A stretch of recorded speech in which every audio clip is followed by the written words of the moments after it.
นักศึกษาทฤษฎีการเมืองวิทยาการการเมืองป้องกันความสงบประชาชนสาธารณรัฐสังคมนิยมเวียดนาม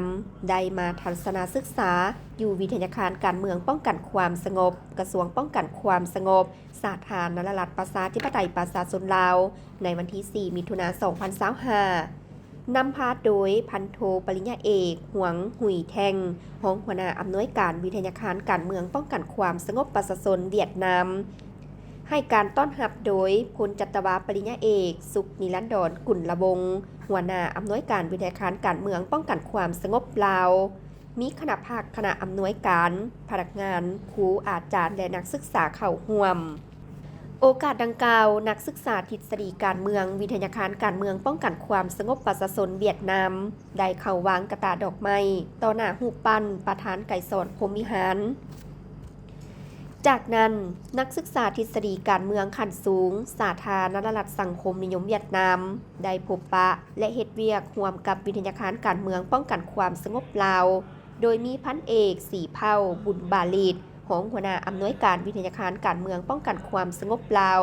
และพันโทปริญญาเอกหวงหุยแทงพร้อมคณะศึกษาและพนักงานครูอาจารย์เข้าร่วมทั้งสองวิทยาการได้รายงานสภาพที่ตั้งจุดพิเศษและพลาบทบาทหน้าที่ให้กันรับทราบจากนั้นก็ได้นำเสนอหัวข้อพบปะแลกเปลี่ยนบทเรียนร่วมกันประกอบมีการประสานสมทบระหว่างวิทยาการการเมืองป้องกันความสงบลาวกับวิทยาการการเมืองป้องกันความสงบประชาชนเวียดนามการก่อสร้างบำรุงทฤษฎีการเมืองของวิทยาการการเมืองป้องกันความสงบลาวการค้นคว้าวิทยาศาสตร์การก่อสร้างฐานแถวพนักงานครูอาจารย์การสั่งตำราเอกสารซิดซ้อนการนำใช้เทคโนโลยีข้อมูลข่าวสารและการหันดิจิตอลในการศึกษาการฝึกอบรมในปัจจุบันของวิทยาการการเมืองป้องกันความสงบลาวผ่านการนำเสนอหัวข้อทั้งสองวิทยาการได้ประกอบคำคิดเห็นอย่างกงไปกงมาและเป็นบรรยากาศฝดฟื้นรักษาได้ความสามัคคีอย่างสนิทแน่นมิตรภาพ